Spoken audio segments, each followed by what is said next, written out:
So what I did was I created something called the Vulnerability Index, which is a survey that is given deliberately and methodically to every single person encountered sleeping on the streets, and it finds out how long have you been out here and what health conditions do you have that put you at high risk for dying, and we house in that order. The place where the Vulnerability Index came from was out of Boston, the Healthcare for the Homeless. They looked at why homeless people died and who didn't die and what was different, and they found certain health conditions that put you at a higher risk for dying.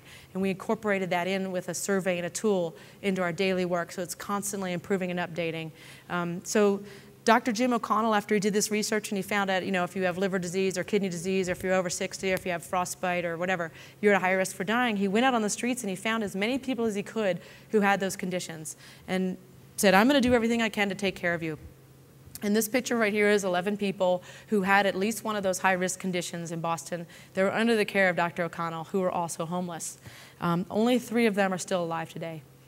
So that was a huge aha moment for us. And when we started looking at homelessness as a life or death issue, it completely changed the way we were doing our work. I think we've also gone around the country and helped people use this vulnerability index now. It's like 10,000 surveys, over 1,100 people have been housed using this index.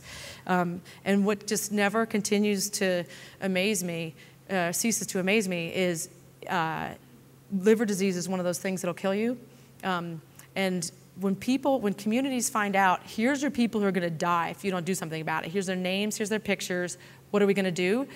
Across the board, they're like, oh my God, I didn't know they were going to die, and they start doing stuff. It's really amazing. And I think there's something about reframing issues as life or death issues that increase the urgency and transcend some of the stigmas around some of the behavioral stuff, which I completely think is unfair and BS, but let's just be honest, it's out there.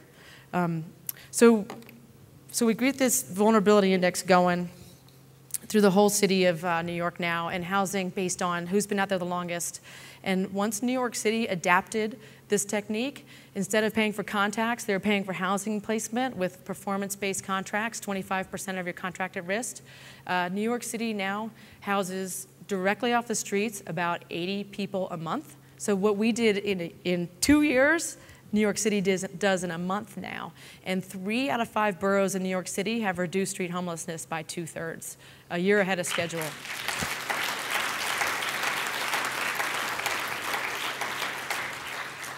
So $75,000 well spent. Well, now it's $10 million, but it's leveraging, right? So this is what I've learned about money, which I know is a big problem, right? It's a big issue. My boss taught me the golden rule of philanthropy.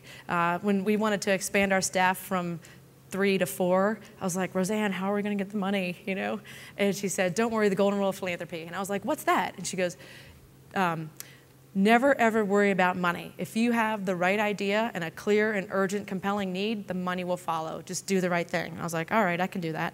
And we followed that ever since. I would also say that governments generally, if you want to do something really cool, the government's probably not going to pay for it until you show them the right way to do it. So relying on government money to solve problems isn't going to get us there. In fact, I think sometimes it creates problems. For one of my Sisyphean journeys as the director of creative failures was to try to look at us having a health clinic.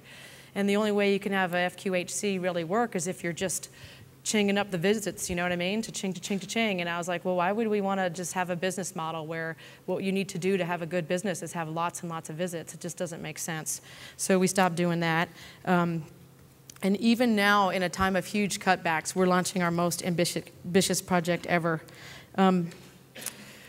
So just to think real broadly, once we started solving homelessness and realizing that it was really kind of a health issue predominantly, started thinking about health and how can we be helpful in solving other people's problems. So how is our problem the solution to someone else's problem? And I think we're onto something here that hasn't quite taken root, but I think it will. And this might be relevant in your field as well. So as you know, the red line is GDP spending in America on health, and we're like double anybody else in the civilized world, right? Now, the good news is that 5% of Medicaid patients account for 50% of Medicaid expenditures. And who are those people? Those are our people. So I have the solution to really, I think, we know half of the Medicaid budget. So you can do two things. If you take care of that 5%, you can double the number of people have insured for the same cost, or you can half the Medicaid portion of the budget. So we're really focused on that 5% that account for 50% of Medicaid right now.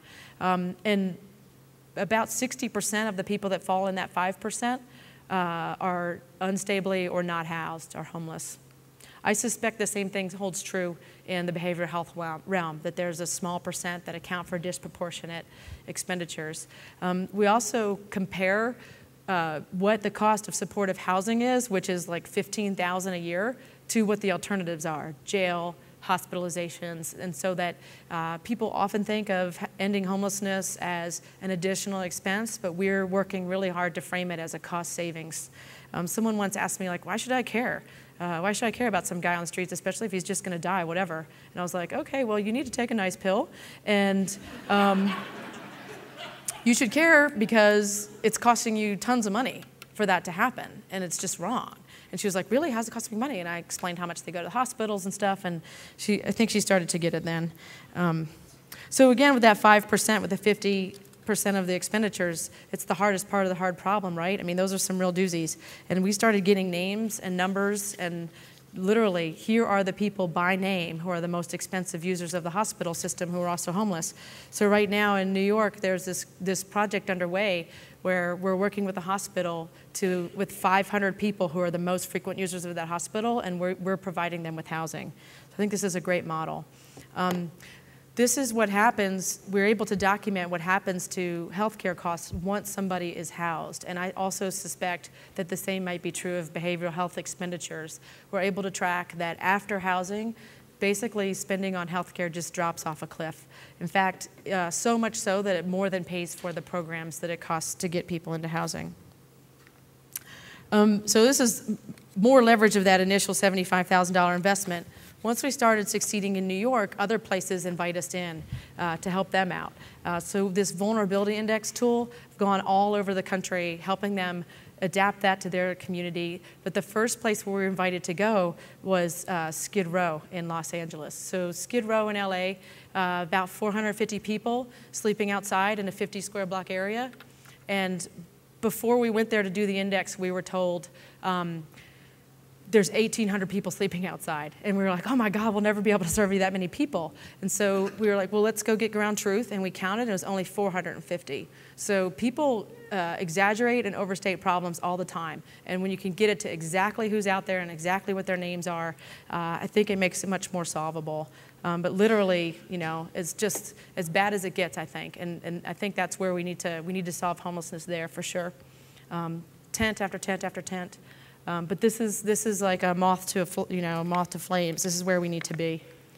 And again, Skid Row now has their Liz to Laura stories. This is Ed Givens, who's on the streets for 30 years, blackout drinker. I'm pretty sure he was under the influence when he did the survey. We took the picture with the survey there.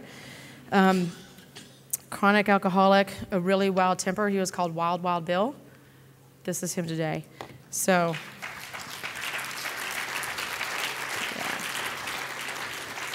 The housing and the healthcare and the behavioral health together. And now Ed's just looking for how can he give back. The other thing I just want to touch on briefly is the criminalization of our people. This is New Orleans under the 10 Bridge, and there used to be about 150 people in an encampment sleeping there. And there's the knife fights. It was bad. The police wouldn't go there, and they're all homeless. And the worst thing possible you could imagine happened. The mayor was driving past it one night, and someone flipped the mayor off. And he was like, that's it? We were putting all these people in jail. And it was really bad, you know, just mattresses and just, you know, rats and no toilets, and it's just a public health nightmare. The Unity, the work that does whose job it is to end homelessness in New Orleans, heard about this vulnerability index and was like, hey, can you help us reframe it, not from criminality, but to vulnerability?